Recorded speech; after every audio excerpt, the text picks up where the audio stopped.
kulanti wacan oo wanaagsan akhyaarta hawada inaga daawanaysa ay kidigiinba meel walba aad dunida iyo daafaha caalamka ka joogtaan halkani waa codka Muqdisho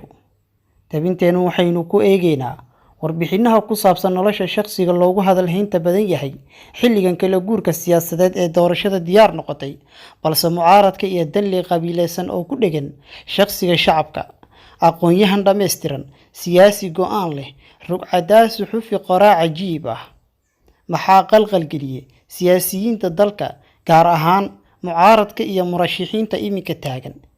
fahad intan ka aqaano waa nin go'aan leh fahad intan ka aqaano waa nin dantiisa gaarka ah sida looga shaqeeyo yaqaana fahad markaa waa nin cunning waay xeelad badan waay markaa wuxuu doonaya wuu yaqaanaa meesha uu socdo wuu yaqaanaa dadka waxa uu fulin kara wuu yaqaanaa taas waa taas fahad ninka la yiraahdo waa macallinka kacaanka ama aayatullahayga kacaankaas dhashay waa nin sidii godana aaminsan madax jibis aan bartay aniga oo 89kii dabayaqadii dhalinyaraha ahaa dadkeenan waxaan iska ahayn activistiyaasha oo diinta barta oo culimada oo xarakaadka islaamiga ku jiro oo nin dhalinyaraha asagana markaas aan bartay sinisdeen waan aqaanay kursiga fahad oo aan ka jirin buuq ka dhan ah heebta isaga uu ka dhashay una xulatay inuu matalo maxaa ku dhajiyay mucaaradka iyo kuwa shaarka qabiileysan xiran fahad yaasiin oo shacabkiisa u muujinayo inuu diyaar u yahay inuu tuso dawladnimada dalka inay tahay mid jirto oo xoogan ayaa kiiskiisa geystay maxkamadda sare ee dalka halkii cadaaladda laga doonayay ayaa soo saartay go'aan ah in aysan kiiskan go'aan ka gaari karin cajiib maxkamadda sare ee dalka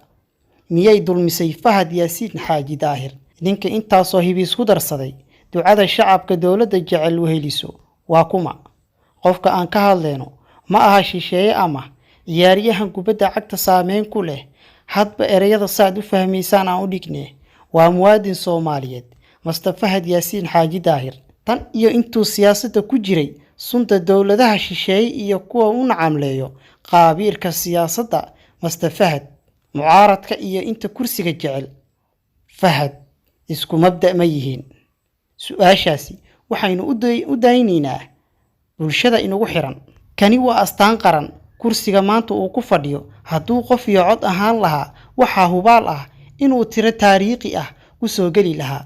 maxkamaddii cadaaladda waa ay iska indha tirtay kiiska fahad balse xaqa ayaa guuleysan haddaba daawade fahad miyaa lagu qaldoomay dalka ma ka maarmaa fahad